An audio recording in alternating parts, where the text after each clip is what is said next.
Senator Omidvar. Thank you, Speaker. Colleagues, I realize I have an impossible task as I stand between you and a really good, well-earned rest.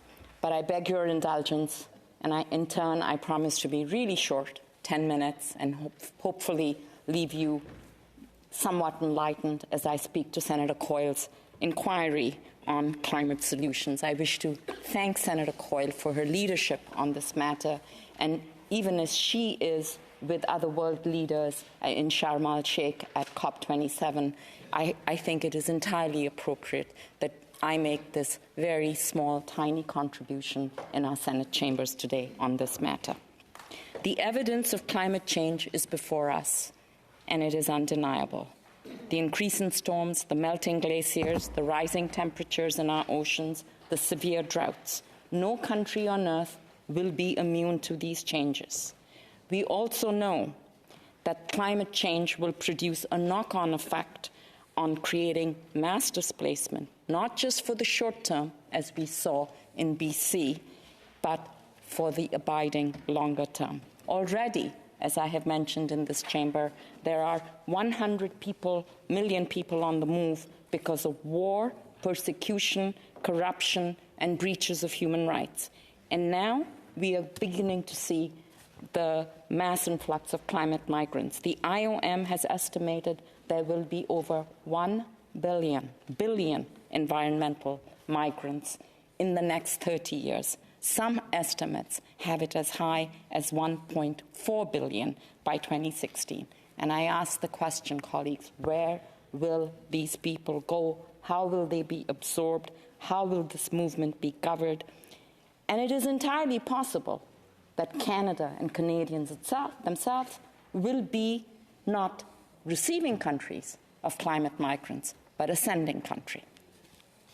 So a global response to the climate migration challenge is imperative. It also presents us, I believe, with an opportunity to do business differently, to imagine a collective response that does not limit itself to what a nation-state determines in its own narrow interest. More than in any other area, we need to move on from thinking that we belong to a particular land or that a particular land belongs to us, because as we know, climate change does not recognize borders. The solutions on climate migration must become central then both to immigration and the climate change movement and not exist in separate silos as they do today. There are a number of different proposals to consider.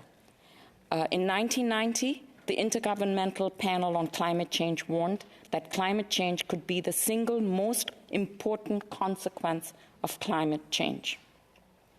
That was 30 years ago. But nations have only begun to discuss this impact in the last few years.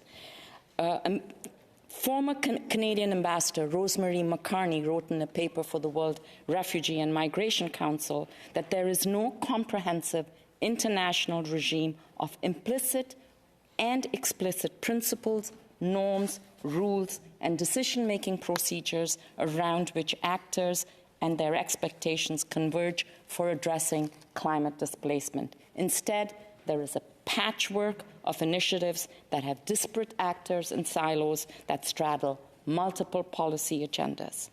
She believes that both substantive and organizational actions are needed to address global governance of climate displacement. Responses should be grounded in fundamental principles of human rights, gender equality, and inclusion. Gender-based analysis should be a key to understanding and assessing the gendered impact of climate change. She rightly concludes that this phenomena needs an international legal framework to address climate change-related cross-border displacement, which can guarantee access to territory, assure status and rights during stay, and offer long-term solutions. She also calls for the creation of a central institution or actor to serve as a focal point for policy implementation, supervision, and research to bring about coherence and consistency and achieve a robust global governance. So in other words, a new international legal framework with a new international central institution. There is much that Canada can do at the international level to push this policy agenda forward. However, we know that global change is not easily done. The calls for multilateralism at a time when there are strains on and stresses on existing frameworks, the logjam at the United Nations Security Council, do not bode well for such proposals, necessary and sensible as they may be. To get broad, far-reaching support from all nations will be challenging. So we come to a second, less perfect, but incremental proposal, a kind of a mini multilateralism, as the World Refugee and Migration Council has suggested, through the creation of regional arrangements where neighboring states come together because regional spillover is inevitable. To some extent, the regional coalition between Colombia, Ecuador, and other neighboring countries in response to the displacement of Venezuelans serve as a bit of an example for this idea. In the context of climate change and migration, a regional arrangement in the Americas to deal with the inevitable crisis facing the Caribbean islands could be a start. Most of the Bahamas, including Nassau, are projected to be underwater by 2050. With an estimated population of 396,000 people who will come knocking on the doors of the United States, Canada, and Mexico. These three jurisdictions, we already have well-crafted agreements such as NAFTA, and so these could be a springboard to craft other instruments on climate migration. This is akin to what Professor Craig Damian Smith of the Metropolitan Toronto University proposes, a coalition of the willing, of like-minded states with a commitment to solidarity, focusing on climate refugee settlement, to come together as a club with standards and norms of behavior, even with targets for climate refugee resettlement. To borrow language from our Minister of Finance, a sort of friend-shoring in the context not of global supply chains and trade, but in the context of climate displacement.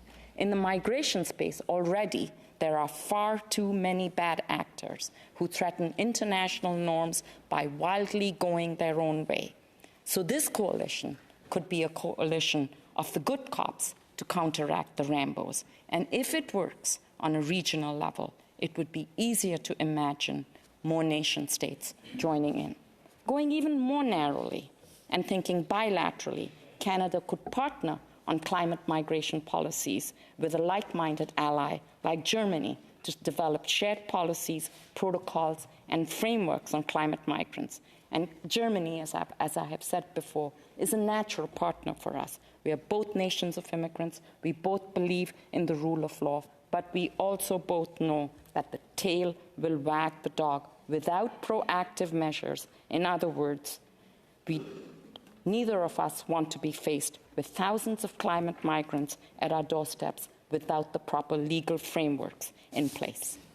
Finally, Canada can do more on its own time and its own dime. Our current immigration processes do not adequately encompass climate migration as a reason for admissibility into Canada.